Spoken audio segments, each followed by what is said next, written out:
Të nderuar teleshikues, mirëmbrëma. Sot është pushim, domethënë është ditë pushimi për shkak se dje ka qenë festa e Pashkës. Mirë po, kur bie diell dhe shtunë, popullata jonë bën pushim, një ditën pasuese. Dhe kjo është arsyeja që ne tani urojmë Pashkën për dje, se s'kishim program, urojmë gjithë besimtarët. Kjo është gjë e parë që duhet të bëjmë. Dhe ndërkohë, duhet të përpiqemi që të mos e lodhim shumë popullatën sot, sepse është edhe pushim për punë të sebepin e Pashkës. Emisioni mbërmes sotme është i ndarë, gjithsesi është i ndarë në dy pjesë. Në pjesën e parë do të flasim për një problem shumë të rëndësishme, të nderuar teleshikues. Për grabitjen më të madhe që ka ndodhur në Shqipëri në këto 35 vjet. Është grabitja në aferën e Bankers Petroleum që nuk ka asnjë përgjegjës. Nëse keni në vëzhgim këtë gjë, që nga krijimi i shtetit dhe shqiptar, dhe deri sot, për vjedhjet dhe grabitjet më të mëdha nuk ka përgjegjës. Përgjegjës dalin zakonisht baton, dalin për gjërat fare të rëndomta, për gjërat e zakonshme.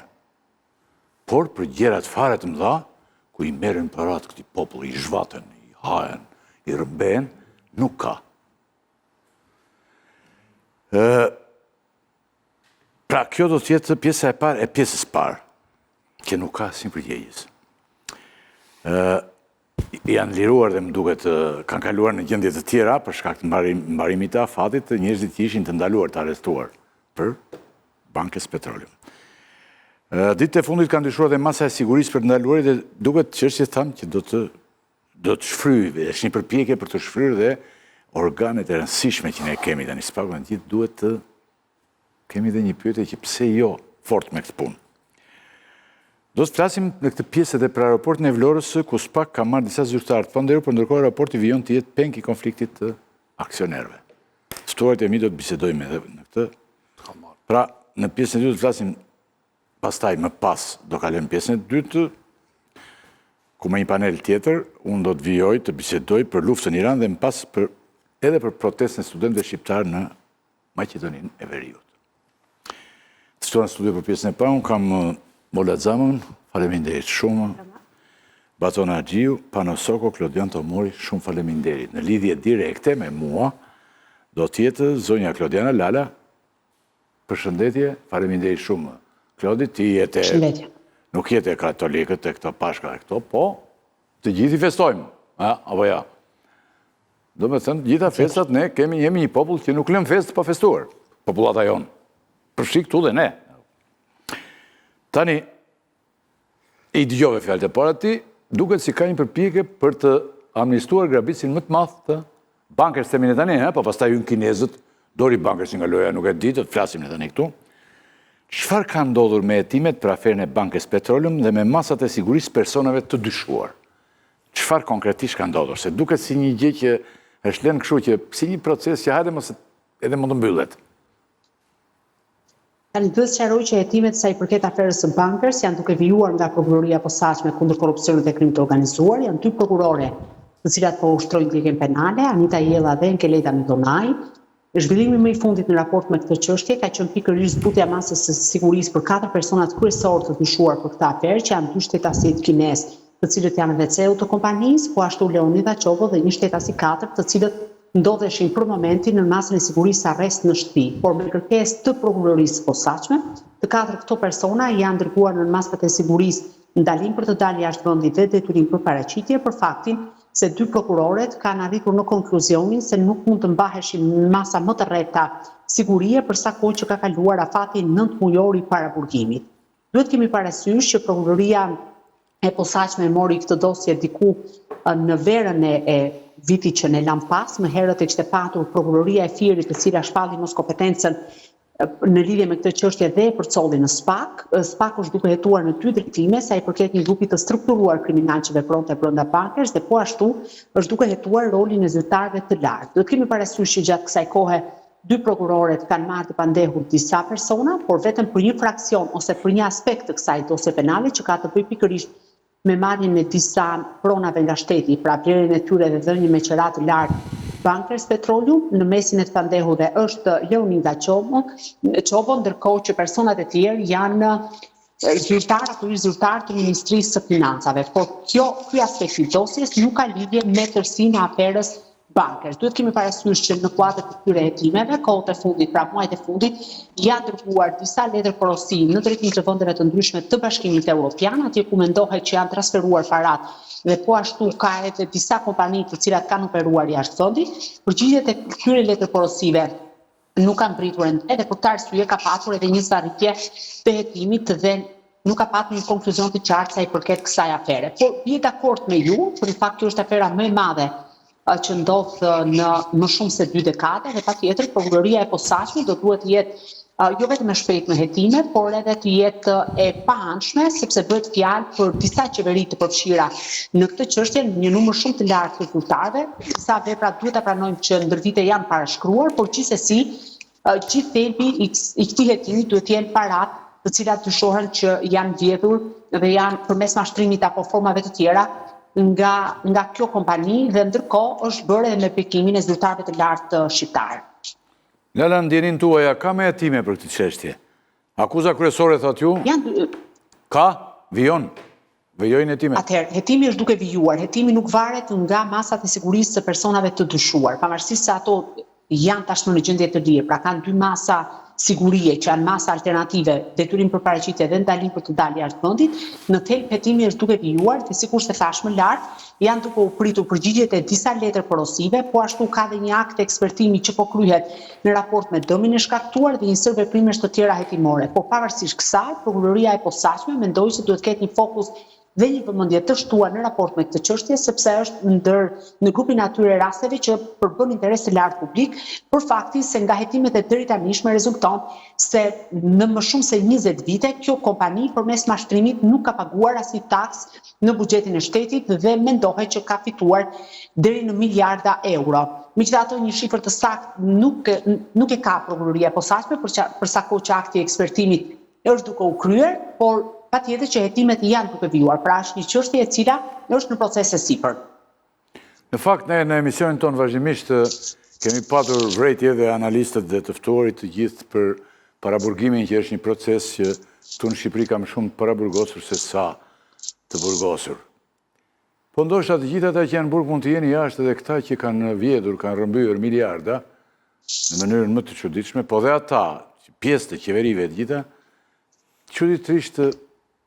Dhe në këtë pikpamje unë do të pyes ty, nga sa kupton ti që me që merr vesh mirë nga kjo punë dhe i sheh këto problematika, në gjykimin tuaj hetimi për Bankers është serioz dhe s'pak po përpiqet të shkojë deri në fund, apo është më shumë si proces për ta mbyllur këtë çështje? Një proces për ta mbyllur, për t'i vënë një vul. Tani ju e dini zotë Rakipi që unë kanë qenë kritike sa i përket prokurorisë posaçme në lidhje me aferën e inceneratorëve. Patjetër jam kritike edhe për Bankers, por duhet kemi parasysh që ndryshe nga inceneratorët që ishte duke u kryer krimi dhe prokuroria posaçme kishte mundësinë të hetonte dhe realisht të gjente prova ndaj personave të dyshuar dhe që në krye të herës kam thënë me të madhe dhe vazhdoj të qëndroj të njëjtit mendim që afera inceneratorëve ishte një aferë ose një grup i strukturuar kriminal me bekimin shtetror dhe që patjetër ka të përfshirë deri në nivelet më të larta të qeverisë shqiptare. Në fakt, në aferën Bankers, i vetmi ndryshim është që patjetër kjo është një ngjarje ose më saktë një zhvatje e buxhetit shtetit dhe pasurisë kombëtare, por prokuroria në disa aspekte duket si ka duar të lidhura për sa kohë që bëhet fjalë për një krim të kryer edhe më shumë se sa 20 vite përpara, çka do të thotë për shkak të kohës zgjatjes në cilën është kryer vepra penale, prokurorët patjetër kanë shumë më tepër, domethënë do duhet të shtrihin hetimin në një kohë të gjatë dhe në këtë aspekt ndoshta janë edhe në pamundësi për të hetuar disa vepra penale. Megjithatë, vazhdoj të qëndroj mendimit që prokurorët e posaçëm do duhet që këtë çështje ta kenë prioritet dhe do duhet ndoshta të bëhet edhe një grup më i madh i hetimit, jo vetëm nga 2 prokurorë që kanë edhe ngarkesa të tjera, por të jetë një grup 3 apo 4 prokurorë të cilët mund të shkojnë deri në fund të kësaj afere korruptive dhe të identifikojnë të gjithë zyrtarët e lartë të cilët janë përfshirë në këtë çështje. Nuk kam ende një dhënë për të thënë që po favorizohet apo po tentohet të mbyllet kjo histori, sepse do të isha jo e qartë edhe jo korrekte në raport me institucionin e prokurorisë posaçme. Megjithatë, jam duke pritur edhe unë si çdo gazetar apo si çdo qytetar për të parë fatin e kësaj dosje, që në fakt është dyshohet të jetë vjedhur pasuria e qytetarëve shqiptar konkretisht në toka. Shumë bile. Atëre do t'jemi bashkë, ndoshta dhe këtu, po dhe të diçka të pjesa e dytë që do të kemi aeroportin e Vlorës. Tani, Ola, e bëm prezentimin e apo jo? E bëm? E bëjmë prapë. Që ndosë edhe që se haron njeriu në festa haron shumë gjëra. Ditë festash edhe me gjendjet që kalojmë, me luftën që kemi në përkeme me të gjithë, jo Trumpi, jo këta, baton, haron njeriu, po e bëm edhe bëm mirë. Dhe mund, nuk thamë ofiqet e këto, gradat, po nuk ka rëndësi. Tani, Ola, cili është demi, dhe themi shkurt këtë, për të mbritur pastaj në një pyetje që do të jepni në përgjigje do të jepni të katër ju. Cili është demi që i llogaritur deri tani që është shkaktuar shtetit shqiptar në të gjitha këto vite nga bankers. Fillon që nga koha e Fatos Nanos dhe mbrin deri sot që s'ka asnjë mas. Atëherë, nëse mund ta përmbledhni me një paragraf. Ka dhe banka në këtë histori brenda. Paragraf, aferën e kompanisë Bankers Petroleum, e cila ka në shfrytëzim një nga fushat më të mëdha naftëmbajtëse në Europën kontinentale dhe më të madhe në Shqipëri, ka rreth 90% të prodhimit të Shqipërisë. Ndahet në disa periudha, që te mënyra e dhënies me koncesion te një kompani e cila kishte vetëm një punonjës e regjistruar në një shtet offshore, me periudhën e zbatimit të kontratës, favorizimet fiskale që janë bërë kësaj kompanie, përfshirjen e saj në aferën e kontrabandës së naftës pa cilësi, vijimin e shfrytëzimit të rritjes së shpenzimeve për të mos derdhur tatim fitim në buxhetin e shtetit. Pra, nëse mund ta përmbledhim dëmin që është bërë, ajo del vetëm në 2 raporte auditi që janë bërë në vitin 2014 dhe 2017 nga Agjencia Kombëtare e Burimeve Natyrore. Por nëse e marrim për referencë vlerën e shpenzimeve të pasbritshme që këto raporte kanë i referohen Bankers Petroleum, minimalisht janë afro 100 milion euro në vit tatim fitimi që Bankers do duhet i kishte derdhur shtetit shqiptar, që nga viti 2005 deri në vitin 2026, është mbyllur viti fiskal 2025, mund ta bëjmë llogarin vetë që janë rreth 1 miliard euro. Nëse mund ta përkufizonim në bazë të referencës së këtyre raporteve të auditit. Pra, shifra afërsisht ketë kaq. Pastaj, se çfarë ka zbuluar Prokuroria e Fierit që ka përcjell pastaj prokurorisë së posaçme për skemën e transferimit të çmimit. Çfarë bënte Bankers Petroleum? Atë nuk e ka arritur ta gjejë raportet e auditit të AKBN-s, të Agjencisë Kombëtare të Burimeve Natyrore. Sepse s'kam patur interes për këtë punë. Jo, deklaronte sikur e shiste naftën për eksport me $80, po ja shiste një degë të kompanisë së saj. Ja shiste me $80 fuqia, ndërkohë që në bursë e zemi ishte $100 fuqia, dhe tek ai 20% që, $20 që për fuqi, pra 20% që i çmimit, atë e kishte në offshore që ishte me 0 tatim fitimi dhe prape ja transferonte vetes. Por kjo nuk është matur ende, edhe këtu, nga ajo që është gjetur te kontratat e huas që i ka dhënë veten janë diku te 200 milion euro. Zoti Tomori, në studion tonë kemi folur shpesh, kemi patur dhe politikan të radhës, se nuk vinë politikan këta, Muslim Urizi flistet, sot se gjitha do të në atë, vetëm një që flet për këtë gjë ishte ky, muslimi dhe të tjerë, ky gjingojnë se janë të lidhur me interesën e gjera, po thoqin shifra shumë të larta, mbi 10 miliard. Po mund të thonë edhe 20. Mund të thonë të. Së ndodhë gjë, prap. Nuk ndodhë. Afërsisht sa është kjo? Shiko, unë nuk dita ndaj atë. Ajo që ditë theme është gjitha kjo është histori qesharake, dhe ne kemi debatuar këtu kur ndodhi dhe aksioni, që unë kam thënë që atyre kjo nuk ka fokus interes publik. Është thjesht janë intriga, dhe si që rezultoj e tillë. Sepse hetimi për Bankersi nisi nga 4 kompani, të cilat i kishte bërë vetë Bankersi, me të cilat nxirrte parat nga thesi i madh, i nxirrte i zhdukte në llogaritë e veta.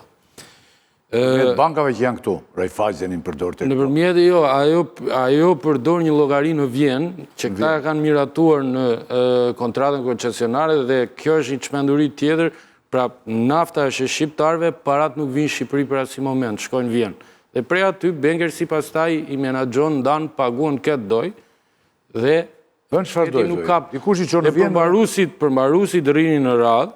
Dhe jo vetëm përmbarusit për llogaritë privatëve, por edhe përmbarusit të cilët duhet merrin detyrimet e shtetit, taksa, tatime që Bankersi kishte, dhe në Shqipëri nuk kishte asnjë lek, nuk kapnin dot asgjë sepse parat shkonin në vjen. Po ajo që po thoja është kjo që kjo nisi si një histori qesharake dhe po përfundon e tillë, sepse thash është një hetim që nisi nga hetimi tatimor, pra e ka nisë drejtoria e tatimeve, e cila pase Bankersi me 4 kompani satelite që i kishte krijuar vetë, nxirrte para jashtë shtetit dhe shpangte taksat, sepse normalisht transferonte fitimin nga vetja e vetë te këto kompanit. Bankersi ka një normë tatim fitimi 50%. Pra, ka një koeficient caktuar që kur rikuperon kostot e investimeve që ka bërë, duhet të ndaj fitimin për gjysmë me shtetin, sepse shfrytëzon një pasuri që është e shtetit, është publike. Dhe prandaj ka dhe normë taksimi që nuk e ka si biznes tjetër. Bizneset tjera kanë 15%, sa që është shkalla statutore e taksës në Shqipëri. Këtu taksohet 50%. Këta, për mos të vajtur... Te kjo shifër? Te kjo shifër, pra për mos të dalë pozitiv që të pagoni 50% që i benin këto historirat me... Dilin këta sa përqind më pak se 15. Po pra rinin gjithkohën poshtë dhe nuk... Gjithmonë me humbje. Nuk shkrej... Pra, nuk shkrej, nuk futej, nuk hyndë në fuqi asnjëherë 50%. Sepse 50% hyndë në fuqi kur kompania të kishte rikuperuar të gjitha parat për investimet që ka bërë në fushën pra në vendburimin e Patos Marinzës. Çfarë ndodhi? U bë gjithë ajo Zallamaji, u arrestuan njerëz të cilët tashmë janë liruar, ndërkohë u morën ndonjë lek? U morën ndonjë para? Zero. Pra, çfarë na duhet ne? Na duhet që të kapim 2 apo 3 kinezë dhe t'i mbajmë burg qoftë edhe për 4-5 muaj sa ndet në ata, po qoftë edhe për jetësisht po desh. Apo na duhen parat? Për një të gjesh, për gjitha. Këto 2 ditë, 3 ditë e fundit, unë shkonja në Durrës, se ka trafik me themoti, për shkonja pse ka aq trafik të sëshëm, shkonja të stomatologu im, i cili është njeri i Zotit shumë që më ndihmon mua për këtë.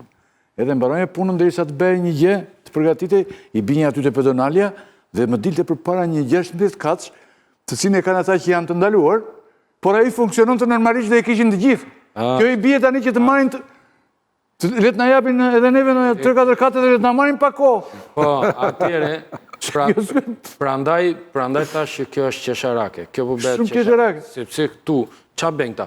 Po hetohet 20 vjet. Po hetohet për 20 vjet.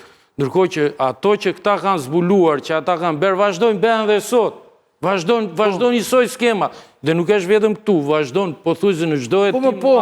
Pra këtu bëhet sikur hetohet, arrestohen ca njerëz, disa dalin nga burgu pas 3-4 muaj, ca me procedurë, ca qyqar që i caktojnë për bërë burg i lënë aty, dhe parat nuk duken gjëkundi. Sa është shumë e parave që duhet merrte shteti. Vetë tatimet, kur qonë kallëzimin prokurori që u bën arrestimet, flisin për shifra me miliarda. Pra që janë shmangur, miliarda. Aty kishte edhe disa pasaksi, po çfarë rëndësie ka kjo? Është një para e cila duhet të ishte pasuri e qytetarëve, duhet të ishte vjel në arkën e shtetit dhe që nuk vilet, dhe skema vazhdon, edhe sot. Për të mos them pastaj, demet e tjera që besoj do t'i prekim edhe më vonë, sepse nuk janë vetëm kosto e taksave të pambledhura. Ajo kontratë ka lënë dhe shumë demet tjera, të cilat qëllimisht nuk po i merren, pra nuk po detyrohet kompania t'i paguaj. Qartë. Soko? Po, ta mbajtur në një frymë ekspertize se ti i njeh mjaft mirë këtë pjesë për shkak edhe të mënyrës të punës që kanë pasur. Punës që ke patur. Pra, ideja është që abuzimi ose evazioni ndodhet në 2 krah. Qoftë nga krahu të ardhurave, qoftë nga krahu i shpenzimeve. Duhet të kemi parasysh se në kontekstin e abuzimit, pra në kontekstin e evazionit, një kompani do të bëjë ç'është e mundur për të ulur sa më shumë të ardhurat në mënyrë fiktive ose për të rritur shpenzimet në mënyrë fiktive. Dhe natyrisht që një kompani që ka parasysh rritjen e evazionit fiskal ose arritjen e një synimi që është fshehja e tatim fitimit, përpiqet të fshehë të ardhurat e para. Si fshehë të ardhurat duke bërë shitje fiktive.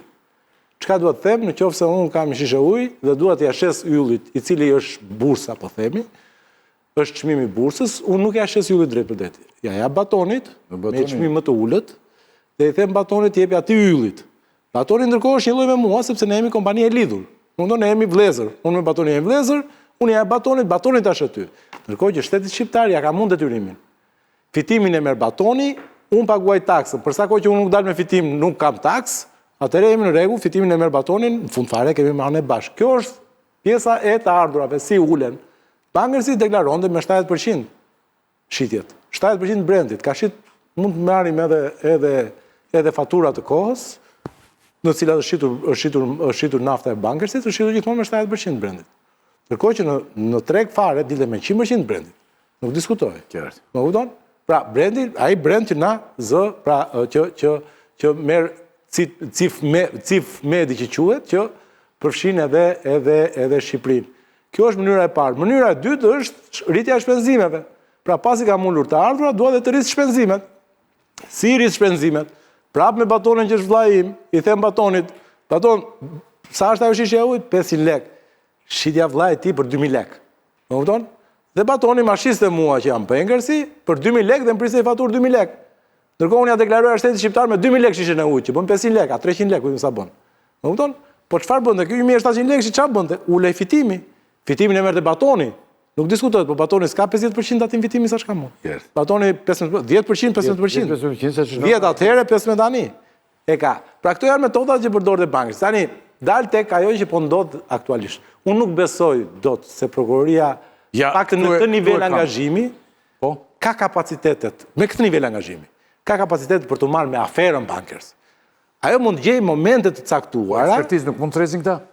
Natyrisht po do një angazhim shumë të madh. Pra, është 23 vjet gati, po bën gati 23 vjet histori, e cila natyrisht që kërkon një angazhim shumë të madh, kërkon forcë shumë të madhe. Pra, kapital njerëzor shumë të madh për të kryer. Natyrisht, me këtë angazhim që u shoh nga prokuroria, do merren 2-3 çështje, do spikatën 2-3 çështje, evazioni fiskal, falsifikim dokumentash, fshehje etj, dhe me ato do merret prokuroria. Në këtë nivel angazhimi unë nuk shoh që këta të jenë të prirur për t'i dhënë drejtim aferës bankers. Pra, sepse ajo do dojë një hetim shumë herë më të thellë. Për shembull, ju pyetët se sa është shuma e fshehur. Është vit pas viti. Nuk ka një vit që ngjan me tjetrin. Pra, diku janë fshehur 100 milion, diku janë fshehur 10, diku janë fshehur 200. Më kupton? Pra, ajo është një proces i cili do dojë hetim gjatë gjithë kohës. Por këta prokurorë që janë për këto çështje që janë ngritur dhe në dosje që unë i lexova, natyrisht janë rastet të provuara, pothuajse, për prokurorinë që këtu ka ndodhur evazion fiskal. Po jo se është vlera e madhe, këtu ka ndodhur vepra. Vlera është e vogël, natyrisht. Për vlerën e madhe për gjithë atë, ky angazhim që është sot nuk vlen. Nuk mjafton. Domethënë duhet një angazhim shumë herë më i madh se kaq. Pra Baton, siç kuptojmë, Mbarset Mali në këtë rast, Mbarset Mali dhe Pjell 1000. Po mbriti deri këtu, se mund mbyllet fare. Kinez në këtë rast. Mbarset kinezi, është i madh varë, kinezi është i madh, vend i madh. Ajo është i vonë. Mbarset kinezi dhe Pjell 1000 është, po kinezit ja dhanë ka sekta. Bankës i gu fare, mori gjërat e parat vetë dhe dike. Tani, duket sikur si e vlerëson punën tani Spakut për këtë çështje? Duket si ka një përpjekje për ta shfryrë aferën.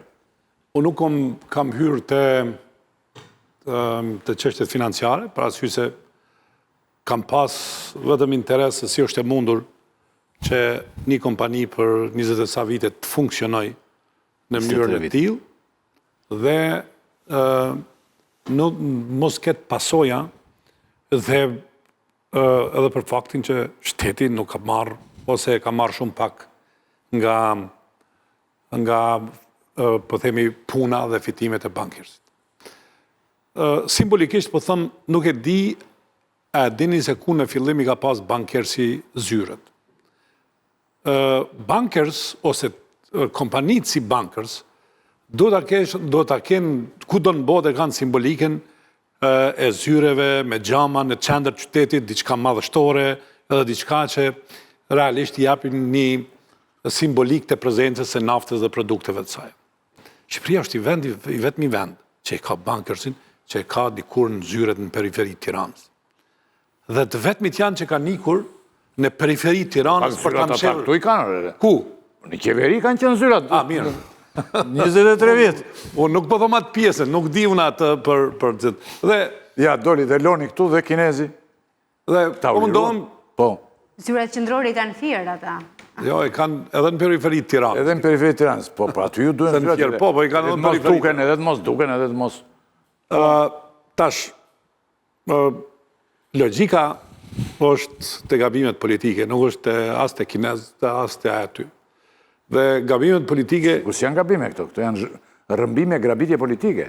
Unë kur flasë për gabimet, pastaj epitetet edhe nivelin e gabimeve i vendosin ekspertet.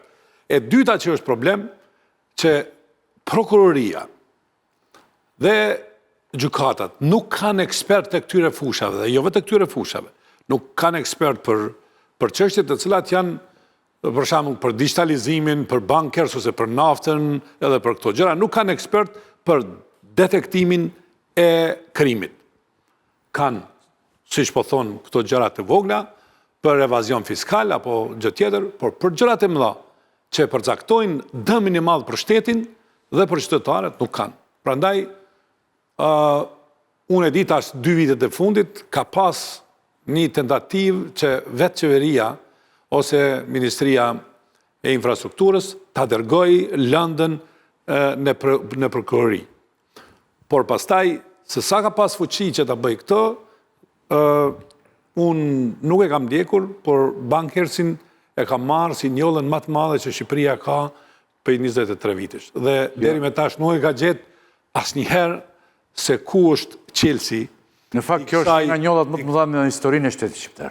Dhe kur nuk e di se pse është lënë kështu, edhe pse unë e di që këtu janë investime shumë të vështira, se i bën kompanitë e mëdha, se shteti nuk mund t'i bëj, dhe shteti është vetëm ndërmjetësuesi këtyre gjërave, por ajo që është më kryesore, që ambienti ku duhet kujdesen këto kompani, në Fier është shkatruar plotësisht, dhe kur gjusë është ky evazion fiskal që do vije, sa është dëmët që i kanë bëhë ambientit në Fier. Tani, e thamë demin, do më thënë që a i minimizohet dhe fshiet shpeshë, por mënyra ishte që merreshin parat, çoheshin në Vjenë dhe aty bënin çfarë donin ata. Me cilën bank i kalonin këta me Raiffeisen Bank? Raiffeisen Vjenë, po.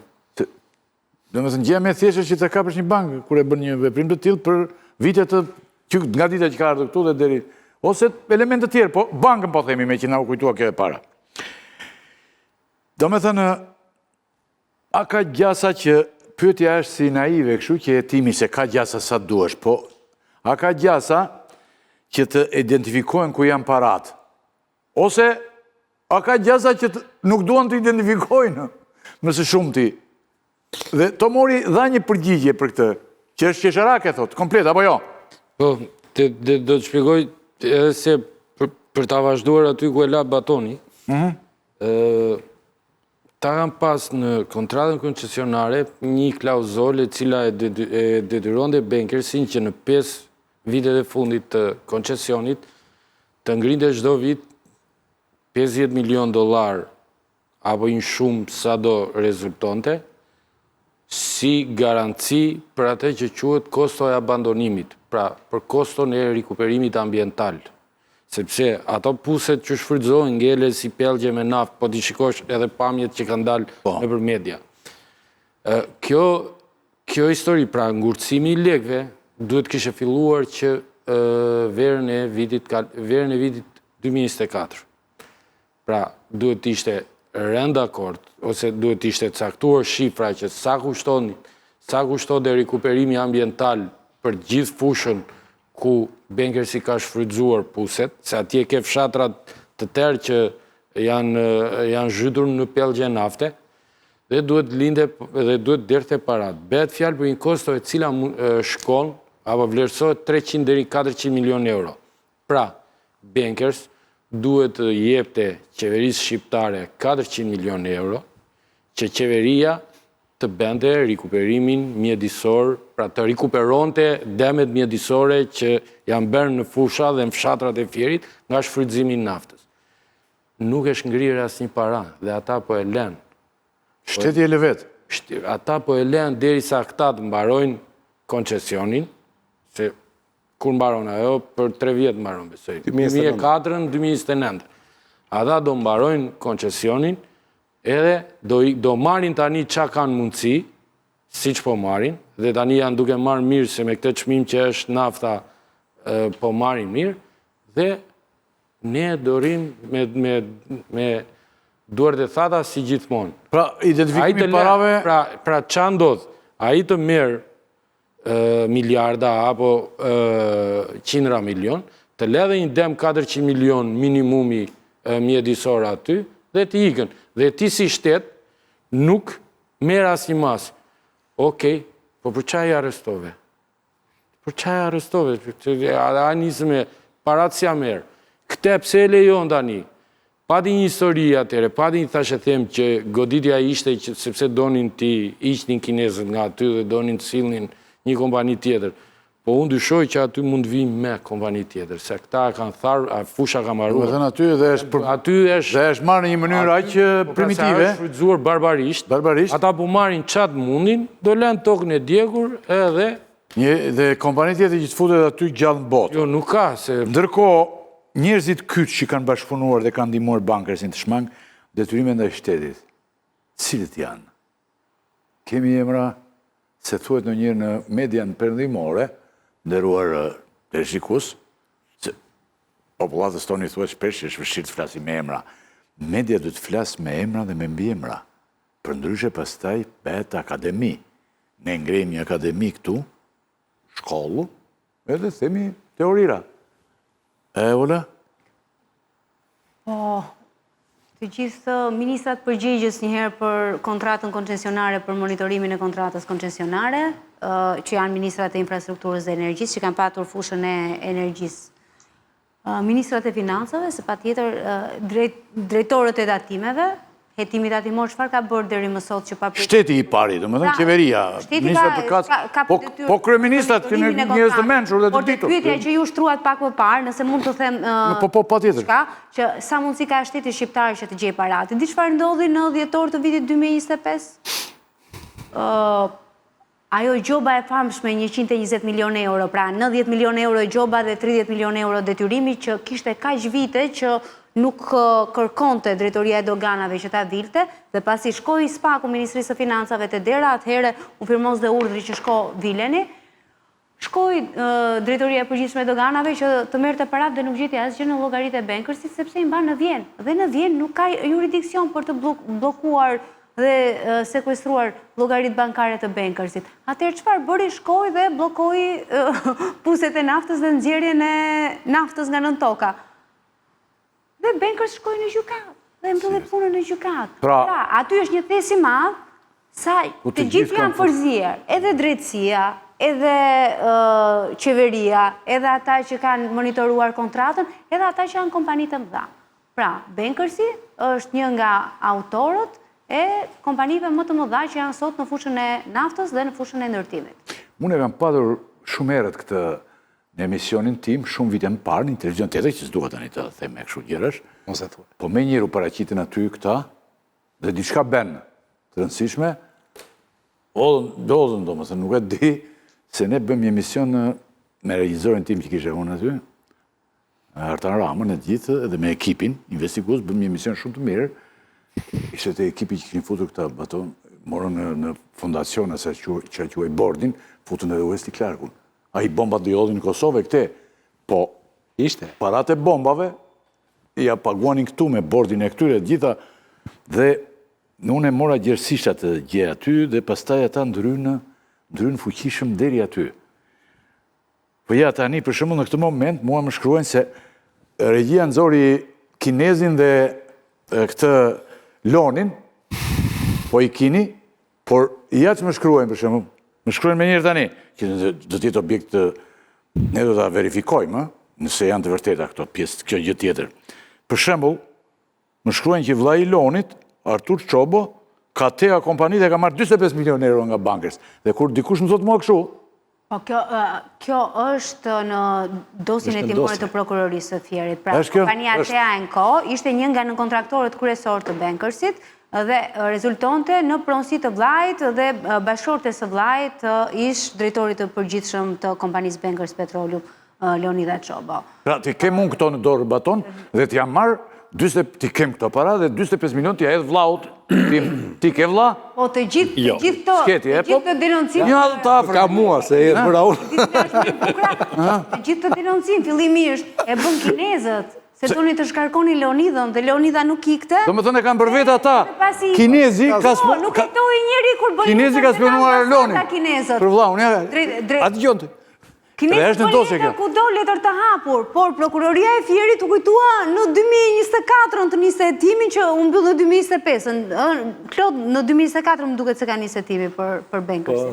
Dhe vazhdon ky më shkruan mua, ka krijuar pasuritot, vila, apartamente, ka marrë dhe fonde nga ZBR. Ky, vllau. Pastaj të t'i kaluar kompanisë në emër të Kunatës, e ka kaluar kompaninë. Letra e administratorëve të ri, e administrimit të ri u bë që në vitin 2019. A kupton pa na? Letra e kinezëve u bë që në vitin 2019. Do të thënë, dhe spionimi kinezëve nuk u mor parasysh kur. Jo, kur. A dëgjona. E ke të botuar në të gjitha mediat. Tregimi kinezëve nuk është kur. Jo, ajo ishte indicje që ne fituam arbitrazhin. Ajo prokuroria atë e fituam ne. Po mirë, po të hetonim ne pasaj prit se çfarë është bërë me skemë evazionit. Atë i tha gjykata, ore, po ti thua vetë. Ti thua vetë që ky ke vjedhur. Lodi, ti si shtet shqiptar merr dieni dhe përdor për arbitrazh, por nuk e çon ta kallëzosh në prokurori? Skemën e evazionit që është bërë? Unë po them sot... Edhe pyetja lind, okej, kur ti nuk e ke parë, nuk e ke dyshuar si vepër penale në 2019, kur u bë denoncimi, çfarë të bëri të ndryshosh mendje dhe ta shohësh në 2024 të tillë? Po pra se kështu ishte ideja që donin të përzinin kinezët. Donin përzinin kinezët. Po donin si një ndika tjetër. Tani Tani këta vazhdojnë të rëmbejnë me të gjithë fuqinë prapë, dhe kjo Raiffeisen ja u kalon aty, në Vjenë akoma, a kupton që ndosë tani, si kjo që pa shumë, si 16 katë që pa shumë të pedonalja. Një këshu, kjo letemi transfer pricing është një skem shmangje taksash që daton nuk e di se sa shekuj më parë. Dhe natyrisht që kur Banka Shqipërisë, këtu futeme tek një moment tjetër, Banka Shqipërisë vëre që një llogari bankare në mënyrë sistematike ngarkohet me shuma 1 milion, 2 milion, 3 milion çdo 2-3 ditë. Me para që vinë nga njëjti emër nga Vjena. Në të njëjtin llogari bankare të njëjtit emër këtu në Shqipëri. Dhe kjo është një ngjarje që zgjat për vite, 10 vite me radhë. Nuk është një ngjarje sporadike. Nuk e pyet njëri vetëm, çfarë janë këto para që vinë çdo 2-3 ditë mbushet llogaria me nga 2 milion, 3 milion, 2 milion, 3 milion, 2 milion, 3 milion. Pse? Sepse kjo është një tregues parsor, pra një njeri që merret me fisk, që merret me taksa, e ka këtë si indikator, si një zile ore që e kujton atë që shiko se këtu mund të kemi dhe transfer pricing. Pra mund të kemi transferim të çmimi këtu. Dhe zakonisht kur ndodhin transferimet e çmimeve, ne kemi marrëdhënie të tilla mes kompanish të cilat janë kaq të lidhura ngushtë për shkak se gjithmonë blerësi i naftës së Bankersit ishte vetëm një kompani, që ishte kompania e lidhur me Bankersin. Dhe natyrisht që duke qenë ajo kompania e lidhur me Bankersin, për çdo nevojë që kishte Bankersi, për çdo pagesë duhet të bënte që nga pagesat e pagave, që nga pagesat e taksave, që nga pagesat e shpenzimeve të ndryshme, pagesat e furnitorëve, pagesat e investimeve, gjitha këto ja bënte në fakt ajo kompania andej. Dhe këta i çonin planin e shpenzimeve dhe ata i çonin lekët. Tani, Banka e Shqipërisë nuk e vuri re këtë gjë? Pra nuk e vuri re që shiko, ore, çfarë është kjo kompani, çfarë është kjo llogari që furnizohet çdo 2-3 ditë me nga 2 milion, 1 milion, 2 milion, 1 milion, 2 milion, 1 milion, 2 milion. Dhe mund ta kishin gjetur shumë kollaj që këtu pas kemi pasur një transfer pricing. Pra kemi pasur një truk për të shpëtuar datin fitimi. Më kupton? Dhe është transferuar fitimi këtu. Ka vajtur fitimi nga këtu, ka vajtur te kompania tjetër që është në Vjenë, dhe që ishte regjistruar në offshore. Por këtu nuk ka dashur njëri. Dhe kjo është një gjë që ka ndodhur për vite me radhë. Është gjetur mënyra. Edhe një. Llogaria në Vjenë është vetë Bankersit. Llogaria që merr në Vjenë, vlla, nuk është e Bankersit. Është Bankersit, më e Bankersit. Dakor. Mund ta diskutojmë më mbrapa, po më beso. Është e Bankersit. Dhe nuk është e paligjshme që ajo ta ketë llogarinë në Vjenë. Më dëgjoj. Gjithë kompanitë e naftës. Dise të dëgjova, po mos gjithsesi ne mund ta diskutojmë. Problemi është kur ti ai të ka krijuar një mal me detyrime këtu, edhe ndaj tatimeve, ti e ke në një sektor që i ke fal një pasuri, ti mundi bësh presion që nuk do të çosh me para atje, do më sjellësh këtu. Sa të mbledh detyrimet. sepse kjo histori do vazhdoj, ata atje i kanë, ajo është e paligjshme, nuk është e paligjshme, se kanë kontratat e, dhe kjo ndodh kudo. Me Bengersi, është llogari e Bengersit. Është edhe në kontratën koncesionare. E gjetën vllajën e Lonit të. Ç'është? Që kishte marrë 45 milionë e pas ka. Kë e gjetën? E gjetën këta të regjistrat, vllajën e Lonit. Ha, mirë. Ka marrë vllai i Lonit që ka marrë 45 milionë dhe pastaj ka vazhduar. Nuk ka rëndësi, në rregull. Tani, unë po mundohem pak aq sa thash unë nuk jam familjar shumë me cifrat, sa jam me procesin. Veç desha me thënë se po, Bankës e Kaselin në Tiranë, sa po më thënë, dhe kurse punët i kanë atje, dhe është në periferi. Qendrore, në fakt. Mirë. Dhe e di që Ministria, që ju thash ma herët se Ministria e Infrastrukturës dhe Energjisë e ka pas një proces në arbitrazh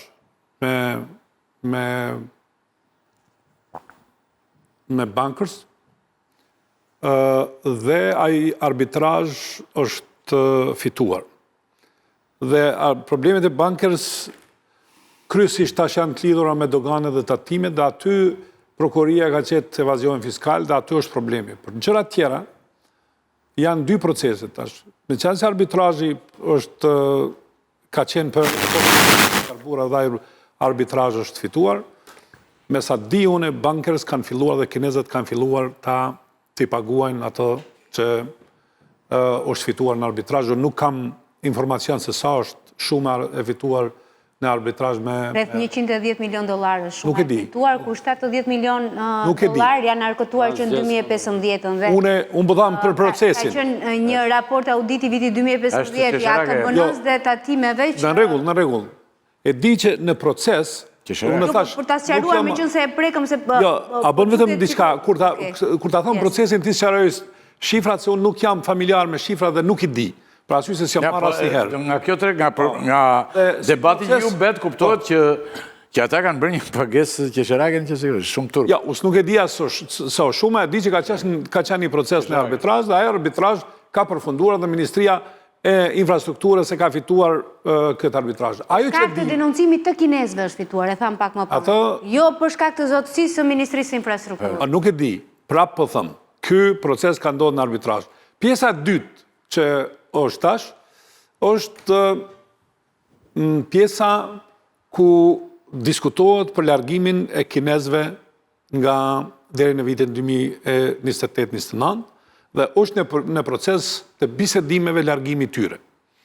Dhe unë besoj se pastaj, si zakonisht ndodh, nuk e di mas kush vjen, dhe nuk e di as si është gjendja, qofte e ambientit, ose mjedisit, si thuhet, qofte edhe gjendja mrenda bankersit. Unë thash, nuk jam marrë me këto, nuk kam një uri për me qenë se jam në studio, për mos me qenë i heshtur, po mundohem të flasë për procesin. Ndërkohë... Ylli, di cila është më, të themi, më cinike në gjithë histori, sepse kemi Alpetrolin që ka klauzola, sepse është entiteti që ka lidhur kontratën me Bankers Petroleum, ke AKB-n, ka Agjenci Kombëtare të Burimeve Natyrore që është monitorusi, ke ishtin që është inspektoriati i shtetëror teknik që shkon për inspektime dhe për të parë mënyrën se si janë shpuar puzet e naftës kur derdhet nafta, kemi inspektoriate mjedisi, pra kemi vetëm inspektoriate dhe paga që paguajmë që ne të na mbrojnë nga abuzimet e kompanive që marrin të drejta të nëntokës së shqiptarëve, dhe kemi zero rezultate, sot nuk dim se çfarë është aty. Domethënë kjo është më cinike. Po kush janë ekspertët? Ku kemi na fakultet për këto gjëra, ose ekspert për këto gjëra? Nuk është çështje ekspertë, besoj se është vullneti politik. Çështje vullneti. Ka vullneti. Ne kemi ekspert plot. Ekspertët vetëm kanë qenë kohës e Enver Hoxhës. Po ata janë akoma. Baton janë akoma. Baton aty dalin politikanë që kanë vjedhur. Sa aty bëhet fjalë për minimalisht 100 milionë euro në vit aty fitimi. Shiko, Baton, për të kuptuar se sa e madhe është Bankersi. Ministria më e madhe sot në Shqipëri tenderon diku tek rreth, ka qenë Ministria e Infrastrukturës, mos gaboj vitin që shkoi, me 550 milionë euro tendera investime. Bankersi në 2011-12 ka pasur 600 $600 milion, që atëre ka qenë më shtrenjtë se sa ç'është euro sot. Dollari ka qenë me 120 atëre. Euro sot është me 95. Pra, Bankersi ka pasur 30% më tepër tendera atëhere se sa ç'ka sot Ministria më e madhe. Pra, për të kuptuar se sa e madhe është për masa. Pra, me kaq lek, korruptohen shumë kollaj klasa politike, klasa mediatike, se dhe ajo është korruptuar shumë. Pra, klasa sociale, shoqëria civile, zërat, ekspertët, gjithë, sepse ka pasur shumë para. Kështu që normalisht bëj fjalë për 1.200.000 tonë. Tani për të ikur për të rikthyer, nderuar të shikues, nuk është se ne zgjidhim këtë problem, kështu do vazhdoj kjo. Ju do të dëgjoni gjëra të tilla të gjitha, por lekët nuk do kthehen parat. Dhe se kjo, si te kjo 16 kaci që kalonja unë aty dhe lukuni e madhe, njerëzit që hanin, pinin, dëndërshin, hoteleri e madhe të gjitha, dhe prapë kishin ata që janë penalizuar gjoja. Tani, por politika ka rëmbyer këtu, sa ka mundur. Falylli, po me që po flasim, tash po mjen një informacion, si pas vendimit të arbitrazhit, Bankers du të zbres nga kostët hidrakarbure 236 milion dollar.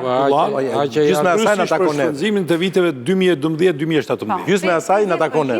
Si rrjedhor shteti shqiptar duke nisur nga viti 2014 do të fitoj 50%. Gjysme asaj në takon ne. Gjysme asaj është rreth 115. Kurse Alpet Trolli do të fitoj 135 milion. Përkohë që 65 milion dollar ose euro, se duhet të bëj konvertimin në vitin 2015, ja kanë marrë me forcë statimet.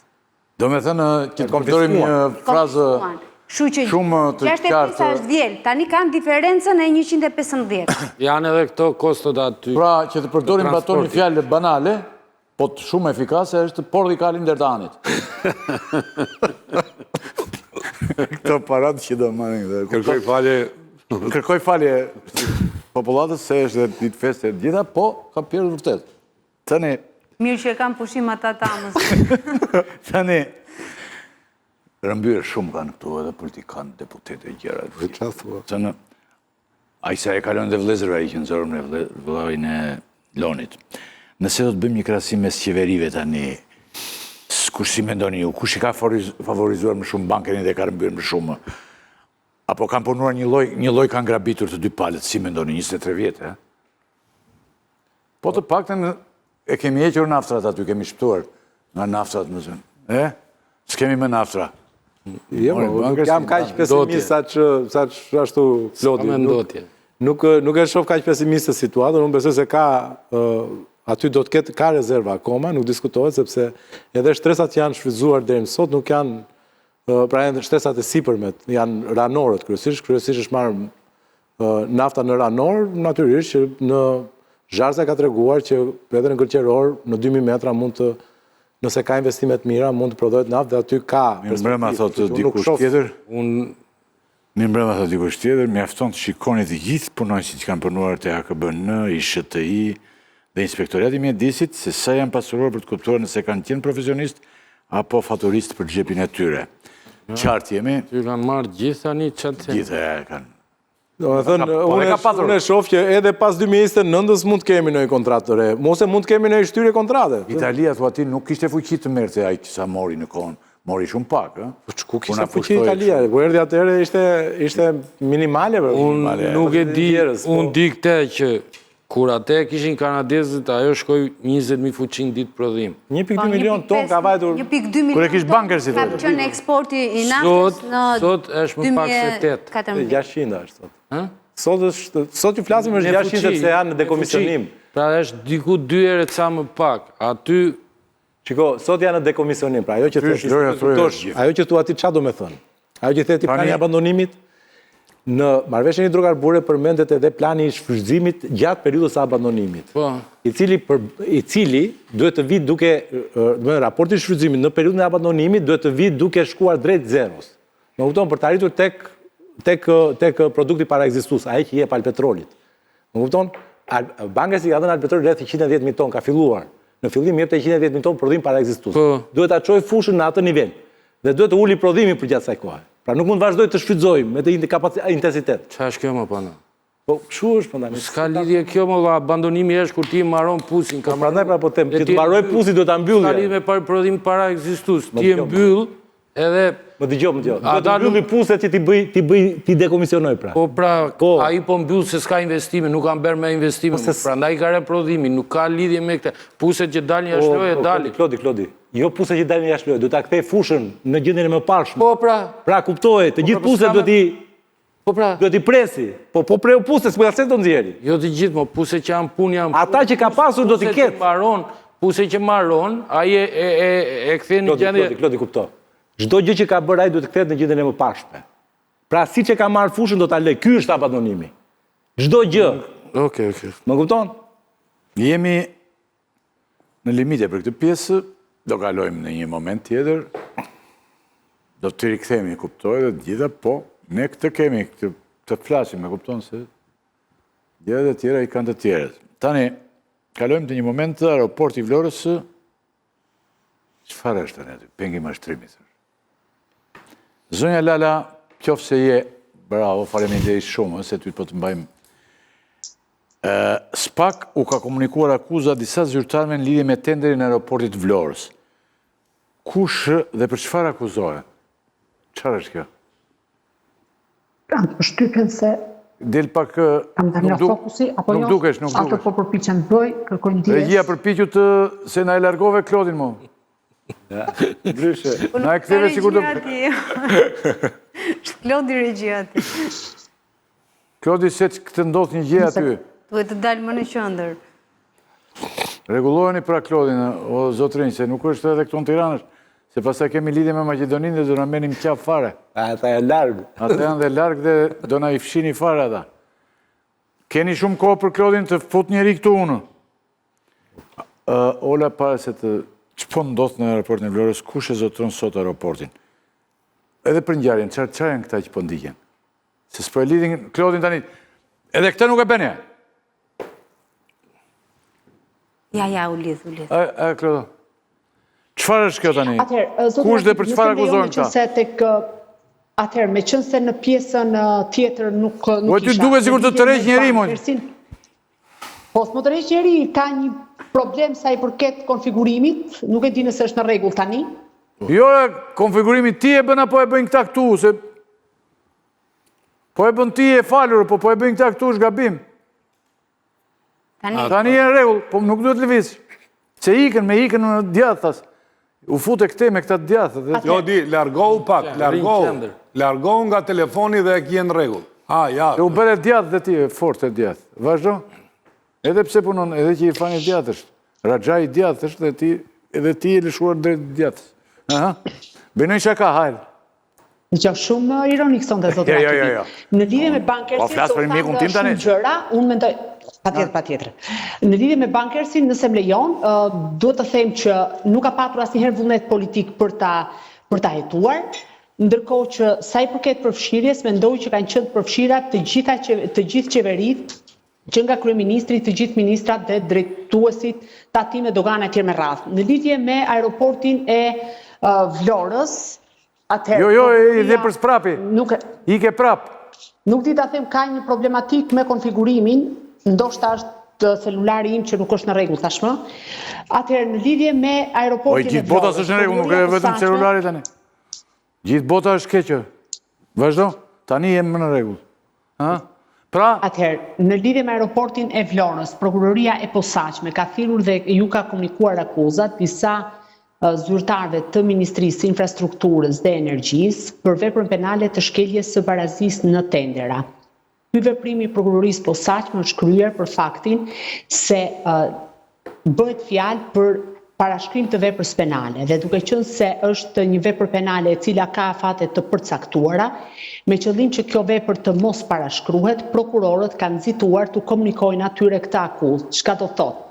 Nga hetimet e deri tanishme rezulton se konsorciumi ose kompanitë që kanë fituar aeroportin e Vlorës rezultojnë që janë të paracaktuara të paktën sipas hetimeve të deri tanishme. Por duhet kemi parasysh që hetimi për aeroportin e Vlorës është një hetim i cili është mbajtur në sekret të plotë dhe deri më tani nuk kanë rrjedhur as emrat e personave të cilët u janë komunikuar akuzat, por duhet të paktën nga informacionet e fundit që kam arritur të siguroj, rezulton që kompanitë nuk kanë plotësuar kriteret, por kanë qenë zyrtarë të Ministrisë së Infrastrukturës dhe Energjisë, të cilët kanë plotësuar dhe kanë përshtatur kriteret për kompanit me qëllim që ata të fitonin edhe koncesionin në lidhje me ndërtimin e aeroportit.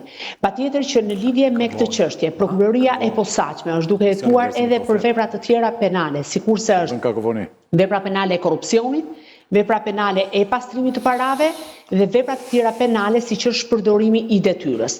Deri në këto momente janë 3 persona të cilat u janë komunikuar akuzat, ndërkohë që zyrtarët e lartë, emrat e cilëve janë regjistruar në regjistrin e veprave penale, nuk janë thirrur sepse kanë dyshime të përfshirë në vepra më të rënda penale dhe kanë afate për t'u komunikuar këto akuza.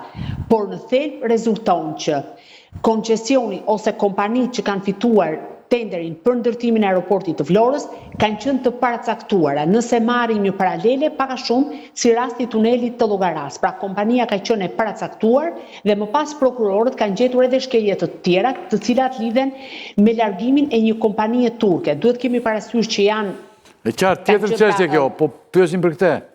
Jo. Po të lutem, po sepse është në thelb e njëjta gjë. E njëjta është kjo. E njëjta është e njëjta gjë. Okej. Zoti Rakipi, që Magbo, dyja grupi dhe hynë në lojë dhe u futën në garë, do duhet kishin edhe një kompani të huaj, e cila ishte e njohur ndërkombëtarisht dhe kishte kryer punime të ngjashme. Pra kishte eksperiencë gjermane tani se Yda. Kjo kompani, Yda Group, ka ardhur fillimisht, është krijuar kompania TIA International Vlora, që është kompania që ka marrë dhe koncesionin, dhe me njëherë më pas kompania turke është tërhequr dhe ja ka shitur aksionet në 4.450 euro begjet pacollit të Magbo Group. Pra do të thotë që edhe kjo pjesë që ka të bëjë me tërheqjen e kësaj kompanie, ka dyshime që ka qenë një ndër truket e përdorura për të fituar këtë koncesion dhe këtë garë. Kështu që në këtë aspekt prokurorët, edhe pse janë shumë të rezervuar për të dhënë informacion, skandali qëndron në faktin që në aeroportin që konsiderohet një vepër me rëndësi strategjike, që ka patur diskutime që është në zonë të mbrojtur e tjera me radhë në idim protesta që janë zhvilluar ndërkohë, rezulton të paktën nga hetimet e drejtanishme që është një garë e paracaktuar. Tani detajet e kësaj çështje pritet të shikohen hap pas hapi sepse për momentin është duke u hetuar roli i zyrtarëve të lartë në këtë histori, por po ashtu edhe institucioneve të tjera, sepse nuk bëhet fjalë vetëm për një institucion, por për të marrë miratimin deri në operim kalohet në disa institucione të ndryshme. Por është një hetim i cili tregon që me sa duket të gjitha garat në Shqipëri janë të paracaktuara dhe sidomos kur bëhet fjalë në nivele kaq të larta, sepse në rastin konkret investimi do të ishte rreth 104 milionë euro. Më pas Ola mund ta shpjegoj nëse nuk do të kishte fitim në 10 vitet e para do të paguante shteti etj me radhë, por këto janë teknikalitete dhe nuk është shkuar në këtë pjesë. Por pjesa e garës ka dyshime të forta sipas prokurorëve që është e paracaktuar. E para në do ik Klodi se këto e kishte. Jo, unë kam problem me mënyrën se ndonjëherë si i referohemi gjëra. I kam dëgjuar të gjitha debatet për aeroportin e Vlorës. Unë mendoj që ka pasaksi serioze në mënyrën që komunikohet kjo, për arsye se nuk njeh njëri tjetër më mirë se sa unë që që nga dita e parë. Dhe unë s'kam folë asnjëherë publikisht për këtë çështje. Dhe do të keni kujdes shumë për paracaktimin.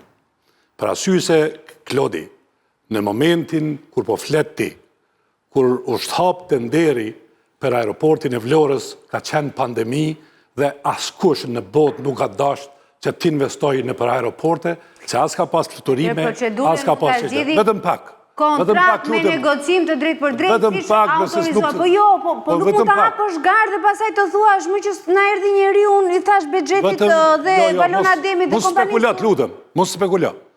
Të lutem je ka flet tash në nim. Jo, vazhdojmë bashkë, po çka kishe me Klodin dhe vazhdojmë këtu.